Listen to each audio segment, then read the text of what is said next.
Hi everyone, I'm meteorologist Valerie Mills. Thanks for logging on to My Fox Hurricane. We're about a week away from the peak of hurricane season that hits on September 10th, and just in time with the start of September, we have 3 tropical areas that we are watching for possible development. One of them sitting in the Gulf of Mexico, another has just moved in to the Eastern Caribbean, and then that third wave just has kind of popped up off the west coast of Africa. So first, this layer area of low pressure, this is actually in the upper levels, but it has been causing quite a bit of rain for the coast of Texas and Louisiana over the Labor Day weekend. Only about a 10% chance of development in the next 7 days or so.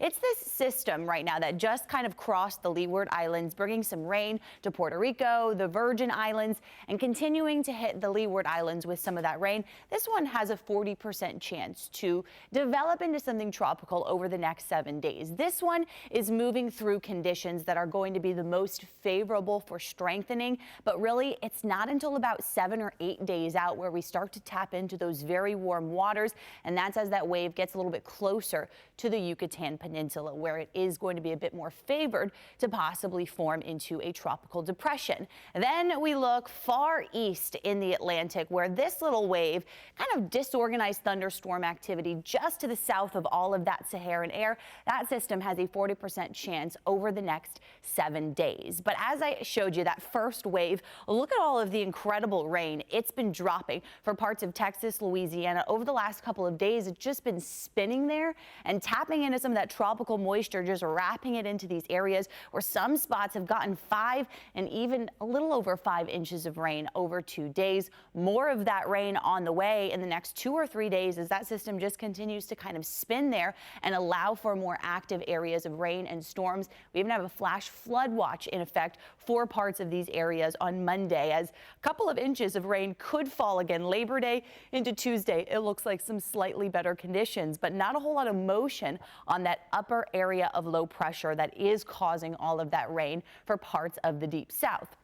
Then there's that wave that I just mentioned to you. As it starts to move through the Western Caribbean, it may produce some rain and some gusty winds for areas around Jamaica, the Cayman Islands, but it's as it kind of gets into this pocket here in the Western Caribbean, there is a lot of fuel for strengthening in that area. So here's kind of one look at the model, and this is the area of interest that we're watching. Right now, it's really just broad circulation, but it's going to really be steered by that area of high pressure. So it's generally on that westward path over the next couple of days. So this is Thursday here, where we're starting to see some circulation emerge in the Western Caribbean. This is the zone where we're kind of seeing some of the warmest deep water temperatures in any of the Atlantic basin. So once it gets into this pocket at the end of this week, that's when we likely will see it form into a depression if it does do so. Then the big unknown is, where is it going to cross the Yucatan Peninsula? So if this emerges into the Gulf of Mexico, it's not going to be for another 7 to 10 days or so. So we have a lot of time to watch it,